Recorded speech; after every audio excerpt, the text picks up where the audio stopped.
He was in a hurry, and because I guess it was raining, he wanted to get this undercover. So you weren't here when Dylan came down here? He's a friend of mine. Sure. You don't get rid of friends. This man is Jim Brenner. He is a solitary farmer who lives in a trailer in the remote Utah desert. He appears cooperative, trying to help police in the search for a young man named Dylan Rounds, who disappeared in this desert just a few days earlier. 19-year-old Dylan was working on his farm here, and he and Brenner knew each other well. What the police do not yet realize is that Dylan was murdered in the very shed where they are now speaking with Brenner.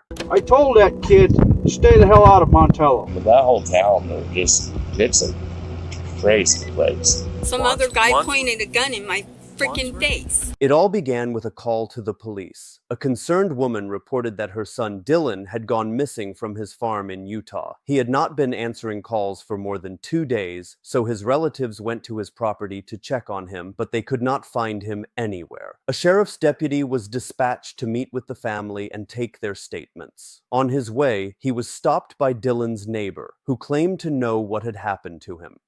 He's been hanging out over that bar in Montello, and I could give you some names of some scumbags over there, but he's been shooting his mouth off about how much money he's making. And there's one guy, Chase Ventra. He's over there, and he can do anything he wants. He's been robbing, stealing, and everything, and the Elko County Sheriff won't do anything about it. And if you talk to his mother, she knows more about it, but he run into Chase on the Tacoma Road the other day, and Chase kind of scared him a little bit. What's your last name again, Jim? Brenner, Jim Brenner. Well, I'll let you get down there before they disturb the crime scene. Okay, thank you. After hearing this and taking note of it, the sheriff's deputy continued on his way to meet with Dylan's family.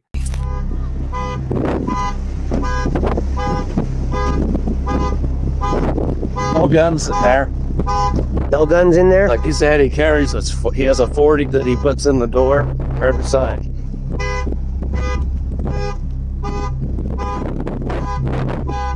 Did you just pop the back window?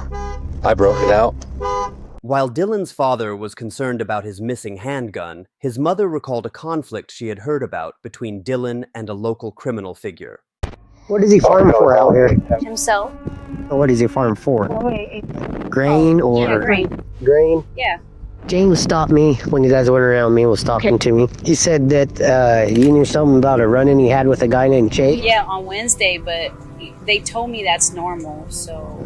I know a lot of the people that he named from Montello are not good people. I only know of them from what people say.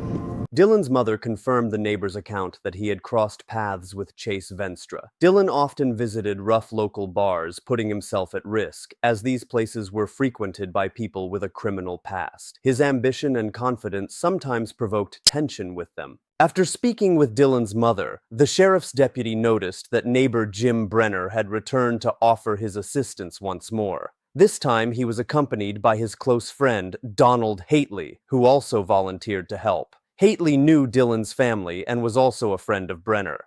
I did get a few. Okay. Last location was 15.4 miles from the Beltline Tower, which puts him on this back road. So would that hit him walking? Okay, I know my son, and that's the shortest route to his camp. If he walked, that road ends right out here. If he walked, he would have come to the corner, cut across this field. But that's his closest cell phone, Pete. Not in town, it's out here. Mm-hmm. Off of that road. The back road into the compound. Can we go down to where it is? Yeah. What time was that? Does it tell you? That was at 14:58. So right after just before 3 o'clock. Right after you left. Yeah. So he must have pulled in right behind you, dropped off the grain truck, and I'm telling you, I bet you he took off walking. How do you get to that road from... So we don't have to go all the way back to Lucerne Pond and over? No, I guess okay. Following this lead, they quickly moved toward the shed to begin their investigation. It was there that they discovered the first troubling sign of foul play. Dylan's boots were found stained with blood, discarded about 100 yards south of the shed. The sheriff's deputy immediately secured the boots to be sent for DNA testing and called for another deputy to assist in searching the shed and the surrounding area. What they could not have known was that the most critical piece of evidence they were looking for was lying 20 feet below the surface of a nearby pond. There's just some boots out there that are They've only been out there for a day or two. You didn't see anybody else around here? I left here about 1:30, went over to Don's, and I was there until about 9 o'clock at night. And when I come back, that truck was here. It's just one thing after another. But he's a friend of mine. Sure. You don't get rid of friends. Those 2 boots out there, they're brand new. Like they've only been out there. They're the same color leather as your boots, and they're the same ones he wears. So we're just curious of why his boots would be out there. Same size he wears. They've only been out there probably for a day or two. He might have threw them out there. Yeah, maybe he did. Well, does he know that's a dump out there? He does? He's got electronics and shit in there. Maybe, I don't know. Because like I say, he was here. He had to have been here. Brought the truck here. Yeah. Huh, that would make sense. Since Dylan's exact movements were unknown, police requested a helicopter to survey the area from the air. So who owns this right here? That's the guy that he's a partner with. This is where he dropped the grain truck off. Where's this grain truck? It's backed into that silver building there. So the big one. Yep. You want to go up higher, Mike, or you could, please? Do a nice high orbit. You can look at everything with a camera, and then we'll come back down and see if we see anything with her. Soon, investigators decided to pursue the version of a conflict between Dylan and Chase Venstra, as both Dylan's mother and Jim Brenner had confirmed their altercation. Chase had a history of violence and threats, giving detectives reason to question him. They discovered grounds to arrest him on a domestic violence charge and immediately went to his home, but he was not there, possibly already evading investigators. The search then led police to the Montello Cowboy Bar, a place Chase was known to frequent. We're trying to find a kid named Dylan Rounds. Oh, I know. We got locals out here looking for him, too. Oh, they went out that way because he was out to loose end. I was hearing Kurt say something about he had a conversation with that Chase kid. Yeah, that's who I'm looking for. Where do we find him? I'm kind of worried about it because if Dylan did walk back from where he left the grain truck and Chase got a hold of him, I'm vulnerable, you know what I mean? Mm-hmm. Walking back, something bad could have happened because there was a bad injury with a kid just out here that got his face smashed in by the butt of a gun. And the whole camper shell was all bashed in and stuff. Where do we find Chase?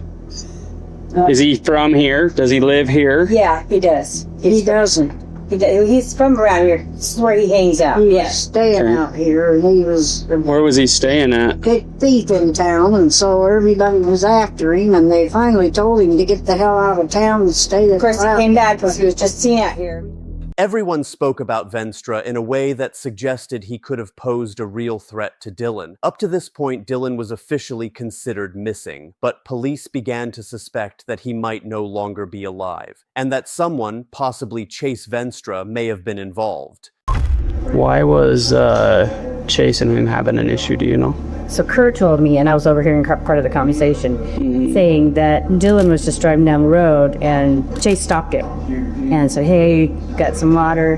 He was like, hey, do you know Kurt? Da, da, da. And I guess they got an altercation about that because Chase was like, Kurt's an asshole, da, da, da. And Dylan was like, no, he's not. You know, he's a good guy. I work for, I do work for him, blah, blah, blah. There was an altercation. Then he went on his way. And I believe, if I'm not mistaking the conversation, that was the same day that he drove the grader, the grainer over to wherever and then whoever was there couldn't give him a ride back, so he possibly walked. That's all I know about the conversation. How does the kid getting hit with the butt of a gun, does that figure into this at all? I think it does. I think there is some, because now we're talking violence. Yeah. So this kid let his property go. He stopped making payments on his property because he's so scared. But he woke up to the butt end of a gun into his face. They smashed his camper. How old was he? I don't know, 30s. 30s. Has a family, has kids. He's out here, bought land out here, so I'm trying to homestead. He's not out here. No, if we want. Imagine. No, he left to be the property go, he's gone. The following day, Dylan's relatives and volunteers involved in the search invited police to share their findings and suspicions. So this is the family? Yes. Okay. So tell me again what you have suspicion to believe right now. So on 5/25 is when Dylan ran into Chase with the desert and called me right after. He had no shoes on. Dylan wouldn't let him take his phone or give him a ride, but he did allow him to call his dad on speakerphone in Ogden, Utah. Okay. Dylan allowed Chase. Dylan allowed Chase to, and then he gave him some coke, and then his dad called Dylan back, and Dylan sent the pin from his phone to where Chase was. Okay. So then we fast forward to 5/28, which was Saturday.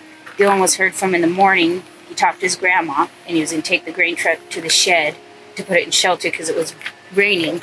Okay. So at this point, we assumed he was walking back across the desert to his camper because he didn't have a ride. This is in the middle of nowhere. Yeah. Okay. Is that out of Lucin? Lucin. Yeah. Okay. Okay. So then 5:29, they continued to look for him. 5:30, we all got here to Dylan's last known location in Lucin, filed the police report, got search and rescue out. That's the night we found Dylan's boots about 400 yards from where his last known location was, tossed out behind a dirt pile, just out in the desert. So then today we kept searching, and that's when these guys got us the information, about 3 o'clock today? We know that this Robert guy took Chase out to the desert where Dylan is the day Dylan went missing. The following night, something unusual happened in Dylan's trailer. Dylan's father urgently called officers after discovering a break-in at his son's residence, which had occurred after Dylan had already gone missing. He also reported a disturbing discovery. Okay, the shotgun is in a house in Rigby. Okay. That is my grandfather's that I bought, and he has a room up there, and that was the 40 is not in here. We looked in his camper, didn't find it. No key fob for the truck, so when I broke the window, the alarm went off, we undid the battery. No key fob. We looked in his camper and all the cupboards and stuff, looked in the bathroom, nothing. My mother came here, she has real bad arthritis, my sister was here, we were all out searching. She used the bathroom. Dylan hadn't flushed it, just in here, it's really nasty. So my sister went in and cleaned it, still no gun. Later, my son and JD came in, and the gun was sitting on a sink. It's outside of the bathroom, but right by the bathroom door where the toilet and the shower is the sink, but it's not in the bathroom. The gun was sitting right there with the clip outside of it. Okay. Sitting there. So my son and JD didn't think much of it. They grabbed the gun, put it in my truck. I didn't think much of it. Oh, they found the gun. I don't know. Then we started realizing that it wasn't there when my sister cleaned the bathroom for my mom to use and all that, and it was there. This discovery was a troubling sign that someone might have been trying to cover their tracks and was still somewhere near Dylan's farm. Unlike the others, Dylan's father held different suspicions, directed at another individual. What was Chase's ties to out here? I don't know about Chase. Okay. Hardly any. But the whole town knows him. And that whole town, it's a crazy place. They're just all they're all nutty for one thing. Mm-hmm. The only people that I know of that really were in contact with Dylan is I hear the Chase guy, I didn't know it. But Don and Jim. Jim was the guy the place you guys were at. Okay.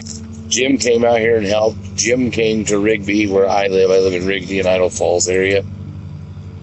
Dylan bought 800 pigs or something from the Midwest when the pandemic hit, whatever, the corona. They brought them to my farm and I was pissed. And Jim was there, and I unleashed on him, told him to get the hell out of here. He called Dylan and told me he's going to blow my head off. Dylan called me, he got all mad. So when I found out he was going to blow my head off, I had to go see. And he's walking down the lane of the farm with a big old pistol, and my dad calmed him down and calmed me down. Then he came back this winter to my shop to work on that seed truck. Fine, everything was fine. And I realized it's Dylan's friend. I'm not going to worry about this. You know what I mean? I got to bend ties with myself. According to Dylan's father, after his confrontation with Jim Brenner, there were no further incidents. At that time, there were no solid grounds to suspect either Brenner or Donald Healy. After all, both men were actively helping the family, taking part in the search efforts, and fully cooperating with police. However, the confrontation described by Dylan's father was serious enough for the officer to take note. After leaving the scene, he reported this information to detectives, which led them to look more closely into Jim Brenner's past. What they uncovered was not entirely surprising. A criminal history that included convictions for aggravated assaults, charges of unlawful possession of firearms, and a prior federal warrant issued for being a restricted person in possession of a weapon. Brenner's violent background, combined with his close proximity to Dylan's farm, was enough for detectives to mark him as a person of interest. alongside their main suspect, Chase Venstra. The next day, police quickly headed to the farm to detain Brenner and bring him in for questioning. Soon after, they saw him walking calmly toward the grain shed with his close friend, Donald Healy. What could I do for you guys? Well, we just had a couple things we wanted to talk to you about. We're still trying to figure stuff out, and just have you guys heard or seen anything these days? Anything new? This trash over here. I know names. I know people. I know nobody seems to want to listen to me. I get you guys they're the ones coming over stealing shit. Are they? Yeah. Chase Vestra and Robert Aviles are the one that robbed Michael Moore up here. But everybody keeps saying that's we need Clark Pullen. You need to kick freaking rat's nuts over there open, and people are going to start talking. That's the only way you're going to find out about Dylan. There's a warrant for your arrest. I'm going to let you know about it right now. From Maryland? So we're going to pick you up, take you to jail with us. Oh, God damn it. So what I want you to do, I know before you tie anything, place your hands on your head for me. Interlock your fingers, okay? Jim pointed the finger at Robert and Chase, which seemed reasonable given the witness statements and allegations. But Jim's own criminal past, along with his proximity to Dylan, made him just as suspicious. Detectives transported him to the police station, planning to use the unrelated warrant charges as an opportunity to question him further about Dylan. Although they did not expect much new information from him, this routine interrogation was about to lead to an unexpected breakthrough. The warrant has been issued, and we're obligated by law when we found that I don't know if you realize this, but there's other bigger problems going on over there than this. Here to talk to you about that warrant. You just got brought in on that warrant. Okay. We would like to talk to you about the other things that are going on out there. We've got kids. I understand that. And I know them better than you do. I work for them. That's why you're one of the reasons why you're sitting there. Yeah. Because I know you know him. Dylan used to go in the bar and he'd been bragging about how much money he's making. Dylan never carried money on him. Bought everything with a credit card. But if he did have $1 in his wallet, he wouldn't give it up. And I think this is a strong arm robbery. Somebody thought they see this little 5'5" kid, and they think they figured, we're going to get this guy. We're going to rob this guy. We're going to intimidate him. Dylan don't intimidate. With the strong arm robbery, who do you believe did? Chase and Robert Aviles. Is there any reason anyone would say you did it? If I did this, I'd be one sick son of a bitch. Well, there's got to be somebody that's some sick son of a bitch somewhere. What about Don? I've known Don for over 2 years, and Don's gone out of the way to help Dylan just like I have. As expected, Jim Brenner's statements remained largely consistent, and he appeared genuinely convinced that Chase Venstra and Robert from Ely were involved in Dylan's disappearance. But Brenner had more to share, details about Dylan himself, and about the dangerous individuals he was attracting. Another one, Robert Lee, just did 10 years in prison for strong arm robbery. And lo and behold, about 3 weeks ago, a fellow from Salt Lake that bought 10 acres of land over in Montello, 2 guys went into his trailer, beat him up with a pistol, whipped him, robbed him, took his cell phone, and made it so his vehicle wouldn't run. He had to walk into town to call the police. There's a lot of shit going on in Montello. Is he the one that they talk about being pistol whipped with a butt of a gun? Is that the one? Is that somebody different? I think it's the same person. Brenner continued to bring up several other individuals, mostly convicted criminals from the area, as he tried to explain motives for a crime he should not have known about. He seemed eager to help detectives find any possible lead and appeared fully willing to cooperate. Yet within moments, Brenner made a slip, something that unintentionally placed him at the very center of suspicion. Dylan's the shy kid. His world revolves around tractors, farming. I mean, he had a couple guns that his dad gave him, and he had a shotgun, and we found that's up in Rigby. But he always carried that in the back seat. And the pistol he had, they found that, and he was afraid to keep that loaded. He used to keep the gun in the console and keep a loaded magazine And I told him, I said, Dylan, you either need to learn how to use that thing or put it somewhere. I said, that's going to get you killed. And it was a little late for that, but I was telling his dad that too. It was clear that Jim's choice of words was less than ideal. This was not the first time his statements had raised questions. He had already made a similar remark when Dylan first went missing, speaking about him as if he were already dead. Although several days had passed and the likelihood of foul play was growing, detectives still found his words unusual. Since the rest of Brenner's interrogation revealed nothing new, investigators placed him in custody on the unrelated firearms warrant. This gave them more time to continue investigating any possible connection he might have had. A few days later, police received a call from someone they knew well, Jim Brenner's close friend, Donald Healy. He had been there from the very beginning of the search, helping the family and cooperating with officers. But now, several weeks into the investigation, he asked to speak with detectives, saying he had important information he had kept hidden since Dylan's disappearance. Detectives quickly arranged a meeting with Healy, where they finally uncovered one of the first truly significant pieces of evidence in the case. Oh, I'll tell you something. Okay.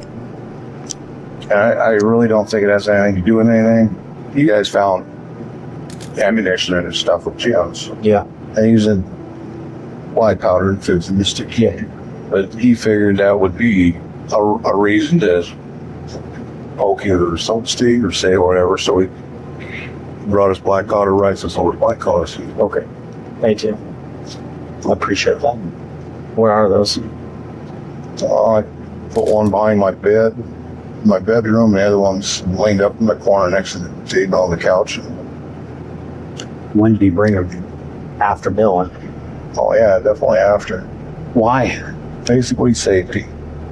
Until last time, you know, they had him in holding for over a year, and when he got out, everything he had was gone. Everything. I can't ask you what's going through Jim's head at that time, but what's going through yours when he brings you his rifles and a 6-gun? Honestly, it looked like he was scared that, you know, he was going to be detained for 6 months or a year and lose everything he had. He said no, but he had no idea what happened to his horses last time. Okay. All his gun, everything he owned disappeared. So why do you think he's going to get detained, or why does he think he's going to get detained for 6 months? Just because he's a felon and he could be held. Yeah. So he knows he's a felon, he knows he shouldn't have them, and so he... Well, no, I don't know. You know, according to him, a black powder primitive weapon is not considered a firearm. Now, if he'd brought me a firearm, I'd have said no. Okay. So sometime after Dylan, do you remember how long after? I mean, it's only been 3 weeks now. That seems like forever. I wish that kid had just come walking down the road starting to kick his mud. I wish too. But the longer this goes, the less likely that looks. Yeah.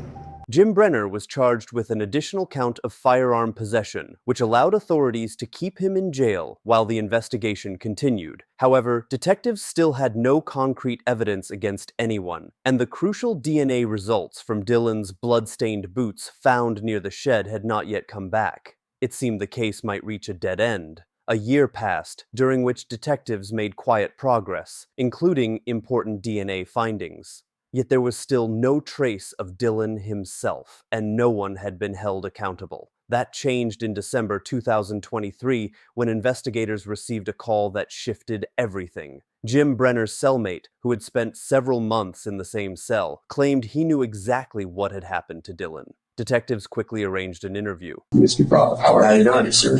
Good, thank you. So they had said that you wanted us to come back, that you had more information? Yeah. Or did you have information before that you just didn't give us all of it? No, I didn't really have a whole lot of information then. Okay. I got plenty of information now. I got information that would probably help maybe even keep him cutting the deal that he wants to cut the deal with. Okay. On his right hand, nobody has noticed. He's got a bite mark. Really? He's got a bite from Dylan rounds. The 22 is what killed Dylan. Two shots. 22? Yeah, the 22. Did he tell you that? Yeah. The story tell you that? Like 2 days ago, 3 days ago. Go through that. He said it was like 6 o'clock in the morning. He he was in there taking shit, and then he heard a diesel truck drive by the place he was staying in.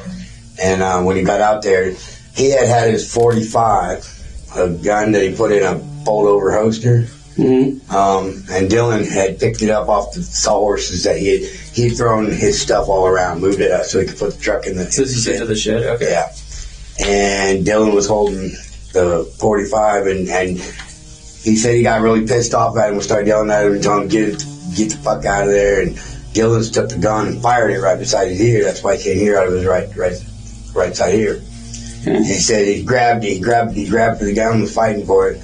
He said they ended up on the ground, and Dylan ended up shooting himself in the leg with the 45.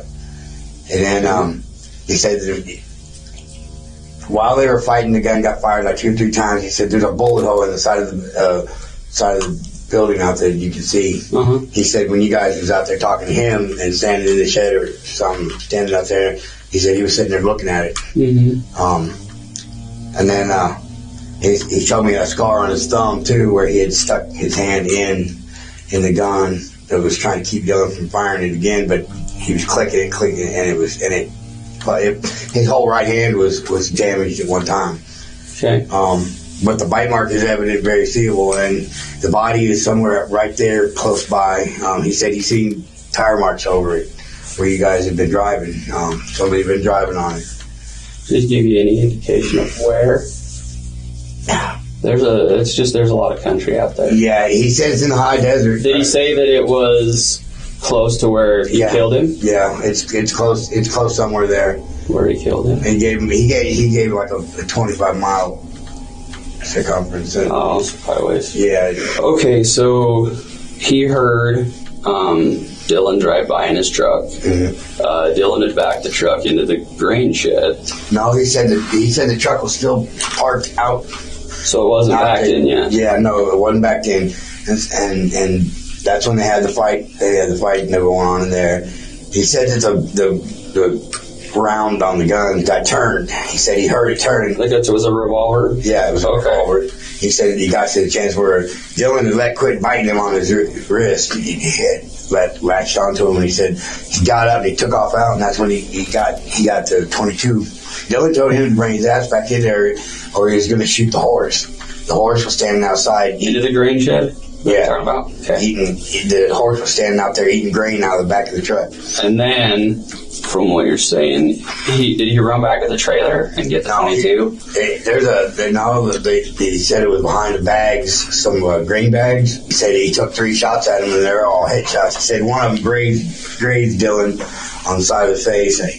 He pointed just like this to the side of his face, so it could have been red. I couldn't tell you if it was right side or left side. But then he said 2 more shots. He shot Dylan in the head. And that killed him? Yeah. And then what did he do? Then he said he burned all his clothes. He said after he took care of everything, he burned all the clothes.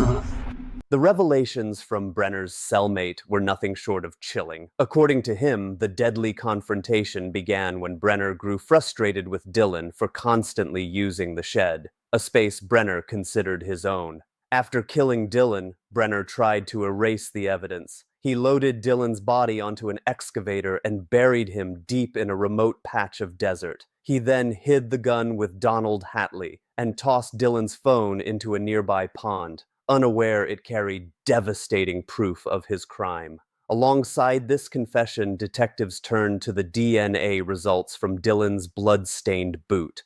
The state lab confirmed the blood belonged to Dylan and found Brenner's DNA on the boot as well. Armed with this evidence, investigators secured a warrant to search Brenner's phone. Data confirmed that his device had traveled to the nearby pond on the very day Dylan vanished. When divers searched the water, they recovered Dylan's phone. Inside was damning footage. Jim Brenner, wearing a blood-soaked shirt, cleaning a handgun. At that moment, all doubt was gone. Jim Brenner had murdered Dylan Rounds and had been hiding in plain sight ever since. Yet even with overwhelming evidence, Brenner still tried to negotiate. Prosecutors prepared for trial on aggravated murder charges, but Dylan's body was still missing. So Brenner offered a deal. He would reveal the location of Dylan's remains in exchange for reduced charges. In the spring of 2024, Brenner led authorities to Dillon's shallow grave in the Lucin Desert. The site was just miles from the grain shed property, so well hidden that investigators had unknowingly driven past it during earlier searches. Inside they found Dillon's remains. Only bones and fragments of clothing remained. On May 15th of that year, Brenner pleaded guilty to second-degree murder and 2 counts of unlawful possession of a firearm. In return, charges of desecration of a body and a separate aggravated assault case were dropped. On July 1st, Jim Brenner was sentenced to serve between 1 and 15 years for the murder, and 2 additional terms of 1 to 15 years for the firearm charges.